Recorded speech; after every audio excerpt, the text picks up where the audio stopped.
Hey, what's up guys, welcome back.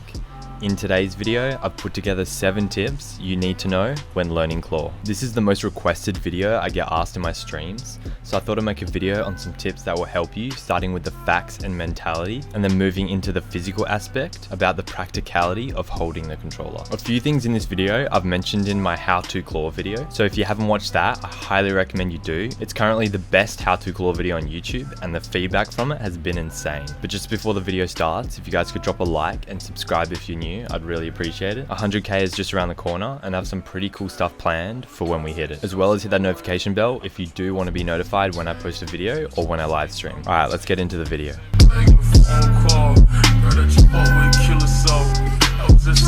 So now the first tip is understanding claw. You have to understand what claw is and why people play it, so you know if it's even worth it for you to swap. So claw, as you all know, is when you bring your index fingers up off the triggers onto the D-pad and action buttons. The reason people switch to claw is so they are able to do more things with the controller than someone who doesn't. So as a standard player, you only have 4 or 6 fingers on the controller at once, and you have to take your right thumb off the analog stick each time you want to press an action button, such as jump, reload, switch mode, or pull out pickaxe. Even if you have custom binds, you still have to take your thumb off the analog stick to perform certain tasks, which means you have to reposition your thumb, and this could result in missing a shot or losing a fight. Whereas a claw player has 6 or 8 fingers on the controller at once, and never has to take their thumb off the analog stick, resulting in better overall aim as you build a lot more solid muscle memory, keeping your thumb in one place. So you have access to the analog sticks, the action buttons, and the triggers all at once,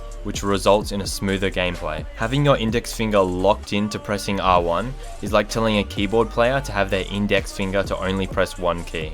They'll manage, but it'll be a lot better if they could have the freedom of pressing multiple buttons. So now is it even worth swapping to claw? It's straight facts that it makes you a better player quicker. Like there are some pro players who use scuff or don't play claw, but as you may have heard of, most pro players do play claw. I'd say if you play on weekends or have a time limit to how much you can play, then I don't recommend claw, as it may not be worth your only time playing just to learn it. But if you play any more than, let's say, 12 hours a week, then I recommend you switch to claw, as it takes a lot less time than you think to actually learn. And once learnt, it can be carried through your entire gaming life, and you'll always have an advantage on every new game that comes out, as they may not allow custom controller binds. Tip number 2 is consistency. This is by far the single most important tip. The number one thing I get asked is what are some tips for playing claw, and it's always the same answer: just be consistent with it. This goes for anything in life you want to learn. It doesn't happen overnight, but if you're consistent with it, it will happen as quick as can be. People always want that one secret to get something and get it quickly. And most good things don't come quickly.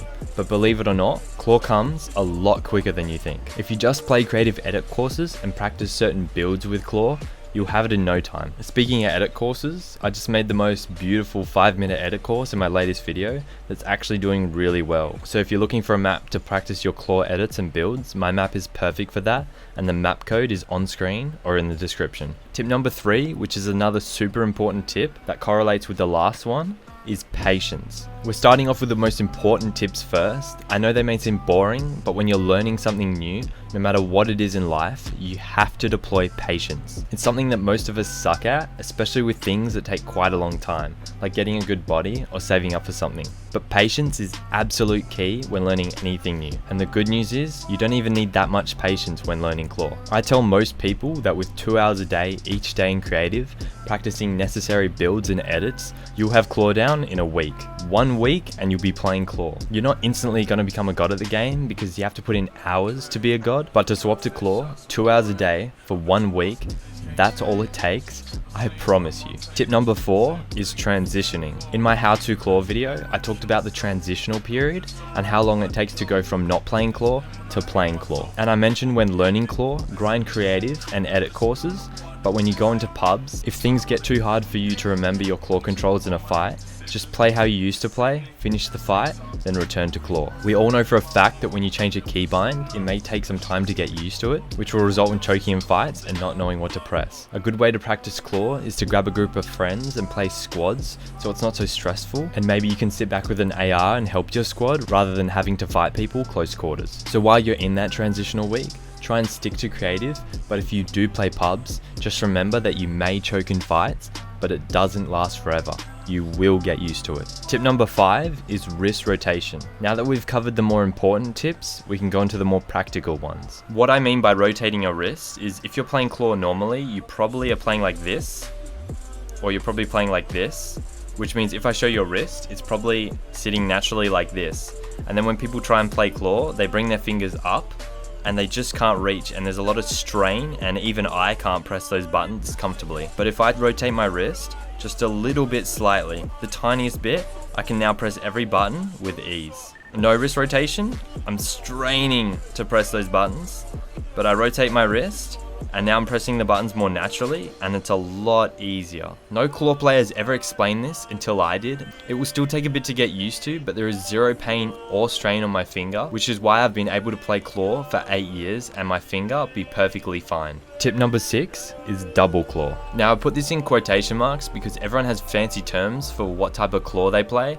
I'm old school, so back in Black Ops 1 and Modern Warfare 2, claw was just claw. There was no dragon claw, double claw, octopussy claw.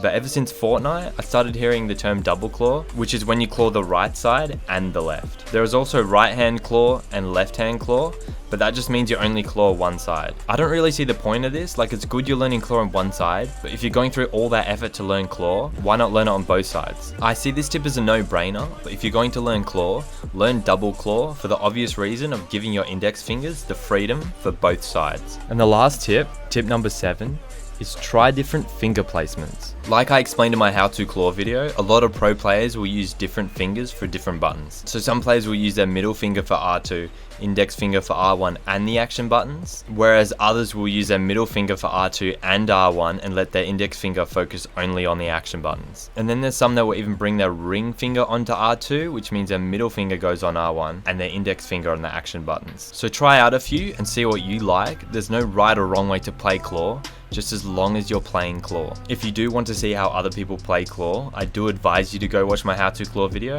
as I do go over how other pro players hold their controller. But bonus tip, tip number 8, and I changed my mind, this is the most important tip, is subscribe, because there's no other channel that goes more in depth on claw videos or any informative content like I do. Plus I'm going to pump out a whole bunch of claw videos within the next 2 weeks, including controller binds, edit binds, new metas, new maps, all that good stuff. So do subscribe and hit the notification bell so you never miss a live stream or video. But that pretty much covers this video. It was just a quick one with a few claw tips.